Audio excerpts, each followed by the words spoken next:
Номер 7 Кожобек Күзөнбаев атындагы жалпы билим берүү орто мектеби кыргыз тили сабагы 4 класс мугалим Чондуева Айнагүл Улутбековна. Саламатсыңарбы балдар?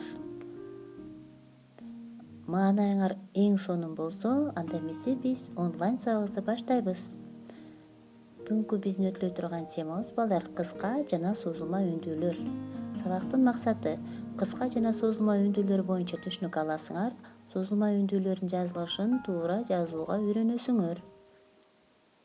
Үндүү табыштар үндүн катышына карай экиге бөлүнөт. Кыска үндүүлөр жана созулма үндүүлөр. Кыска үндүүлөр А, Э, О, Ö, У, Ү, И, И табыштары. Ал эми созулма үндүүлөргө А, Э, О, Ö, У, Ү табыштары кирет. Эми балдар китеп менен иштейбиз. Биздин китепте Жоогазын деген текст берилген, текстти көркөм кылып окуйбуз. Жоогазын.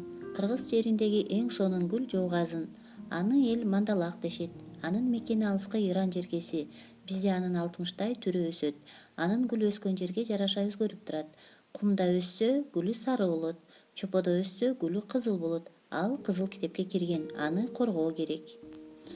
Эми балдар экинчи көнүгүү. Текстти көчүрүп жазып, үндүү табыштарды белгилегиле. Кийинки 3 көнүгүүдө суулуу деген сөздөн сөз жаратып, ага сүйлөм түзөбүз. 4 көнүгүү. Гүлдөр темасы боюнча кластер түзөбүз. Ал эми үйгө тапшырма 42-беттеги 5 көнүгүү. Тапшырма жөнөтүүнү унутпагыла. Саламатта болгула балдар.